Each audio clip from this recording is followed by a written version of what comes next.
박셀바이오가 간암 치료제의 임상 이상 첫 번째 약물 투여 환자에서부터 완전 관해 사례가 나타나 투자자들로부터 주목을 받고 있습니다. 2020년 6월 자연 사례 세포를 활용한 백스-NK 면역 항암 치료 플랫폼을 활용해 개발하는 간암 치료제의 임상 이상 첫 번째 약물 투여 환자에서부터 모든 종양이 완전히 사라진 완전 관해 사례가 나타난 것입니다. 간암 치료제 개발은 큰 시장성에도 불구하고 글로벌 제약사에게도 힘든 과제로 꼽히고 있습니다. 시장조사 기관에 따르면 글로벌 간암 치료제 시장 규모는 2025년 21억 달러로 성장할 것으로 전망됩니다. 미국 제약사 브리스톨 마이어스 퀴브는 간암 치료제 옵디보에 관하여 FDA로부터 2017년에는 2차 치료제로 품목 허가를 받았지만 2019년에는 1차 치료제 임상 3상에 실패했습니다. 국내 바이오 기업인 신라젠도 2019년 8월 팩사백을 간암 1차 치료제로 활용하는 글로벌 임상 3상에서 성공하지 못했습니다. 박셀바이오는 2019년 10월에 20명을 대상으로 간암 치료제 임상 2상에 들어갔지만 아직 환자 투약이 2명뿐인 것으로 알려졌습니다. 이 때문에 임상 2상 진행이 다소 더디게 진행되는 것이 아니냐는 시선도 나옵니다. 이와 관련해 2020년에는 코로나19로 국내에서 코로나19 백신과 치료제를 제외하고는 의약품 임상시험 진행이 제대로 이루어지지 않았다는 점을 항변하며 코로나19 백신 접종으로 코로나19가 진정된다면 임상시험이 한층 속도가 날 것으로 기대하고 있습니다.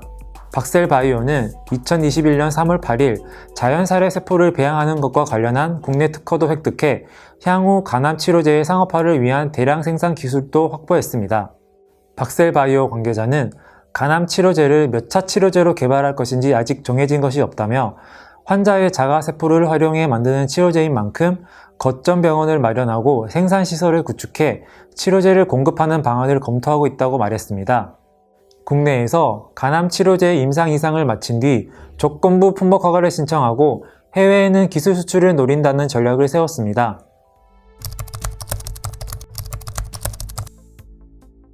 박셀바이오는 다양한 면역 항암 치료 플랫폼을 보유하고 있습니다. 자가유래 자연사례 세포를 활용한 백스-NK 면역 항암 치료 플랫폼, 자가유래 수지상 세포를 활용하는 백스DC 면역 항암 치료 플랫폼, 차세대 첨단 CAR-T 치료제 개발을 위한 백스카 면역 항암 치료 플랫폼 등이 있습니다. 백스-NK 플랫폼을 활용해서는 간암 치료제를, 백스DC 플랫폼을 활용해서는 혈액암의 일종인 다발골수종 치료제를 개발하고 있는데 모두 임상 이상을 진행하고 있습니다.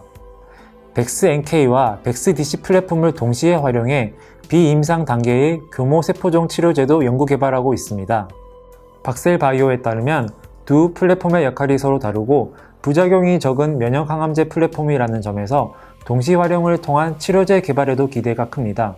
또 췌장암과 난소암을 표적하는 CAR-T 치료제도 비임상 연구 개발 단계에 있습니다. 비임상 단계에 있는 이 치료제들은 이르면 2021년 안에 임상 단계에 진입할 것으로 예상됩니다. 박셀바이오는 여기에 반려견 전용 항암 면역 치료제 박스루킨15도 보유하고 있습니다. 박스루킨15는 면역세포를 활성화시키고 부작용이 적은 것으로 알려진 단백질 인터루킨15에 기반한 치료제로 아직 세계에서 품목 허가를 받은 반려견 대상 면역 항암제가 없어 박스루킨15가 최초 신약이 될 것으로 기대하고 있습니다. 박셀바이오는 GMP를 인증받은 생산시설도 보유하고 있어 향후 임상시험은 물론 의약품 상용화에도 강점을 보일 것으로 전망됩니다.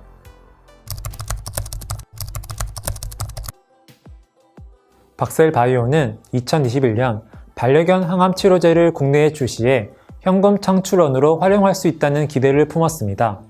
반려견을 키우는 사람들이 늘면서 반려견과 관련한 시장 규모가 커지고 있습니다.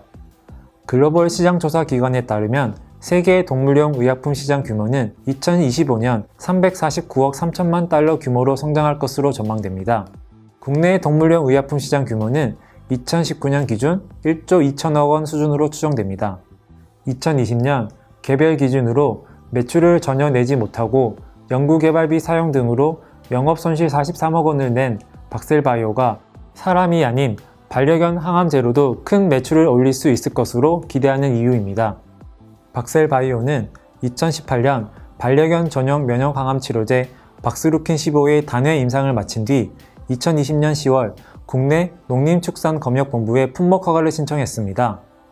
허가를 받으면 세계 최초로 반려견 항암제를 출시하는 것이기 때문에 향후 글로벌 제약사의 기술 수출 가능성도 기대됐습니다.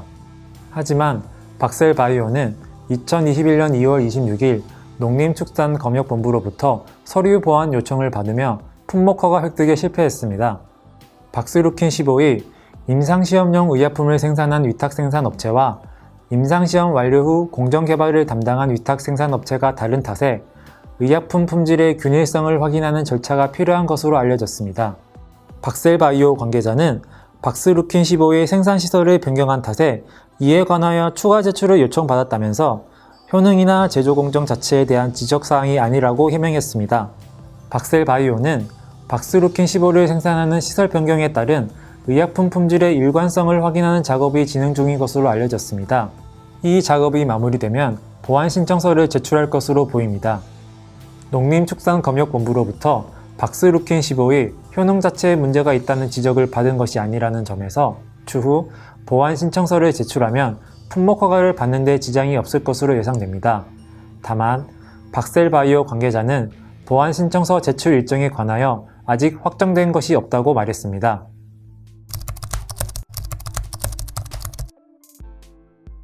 박셀바이오 주가는 최근 힘이 빠진 모습을 보이고 있습니다. 2020년 9월 22일에 시초가 27,000원으로 코스닥 시장에 상장했습니다. 간암 치료제를 향한 기대감으로 2021년 1월 26만 9,500원까지 올랐습니다. 최근에는 10만원대 전후로 움직이고 있습니다. 3월 2일 박스루킨 15의 품목 허가 획득을 실패했다는 발표를 전하면서 주가 하락에 영향을 끼쳤습니다. 다만 박셀바이오의 주가 상승 요인은 여전히 유효한 것으로 보입니다. 가장 주목받고 있는 간암 치료제의 임상 이상을 향한 기대감에다가 임상 일상 결과를 담은 논문 정리 작업이 진행 중입니다. 또 치료 효능 자체에 문제가 발견되지 않은 반려견 항암제 박스루킨 15에 관하여 보완 서류를 작성한 뒤 제출하면 품목 허가를 받을 수 있다는 가능성도 남아 있습니다. 박스루킨 15 출시를 통해 본격적으로 매출을 올릴 수 있다면 박셀바이오의 재무 구조는 한층 탄탄해질 것이며 주가 상승 기대감도 높아집니다.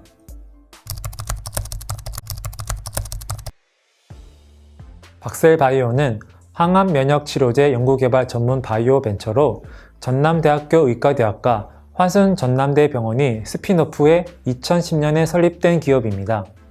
박셀바이오가 창립한 2010년부터 2019년 6월까지 박셀바이오 대표이사를 지낸 이재중 수석의학자가 2021년 2월 각자 대표이사에 올라 이준행 각자 대표이사와 함께 박셀바이오를 이끌게 됐습니다.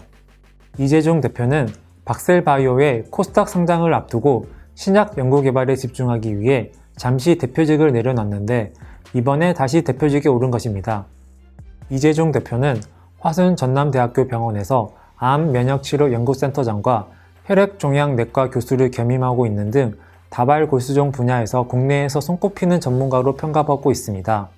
이 때문에 박셀바이오가 백스DC 플랫폼을 활용해 개발하는 다발 골수종 치료제의 임상 성공 기대감도 높이고 있습니다. 이준행 대표는 면역학 분야의 전문가로 대한기초의학협의회 부회장, 대한백신학회 회장 등을 역임했으며 전남대학교 의과대학 미생물학과 교수도 겸임하고 있습니다. 박셀바이오가 면역항암제 개발을 표방하고 있다는 점에서 혈액암과 면역학 전문가로 평가받는 두 대표의 어깨가 무겁습니다.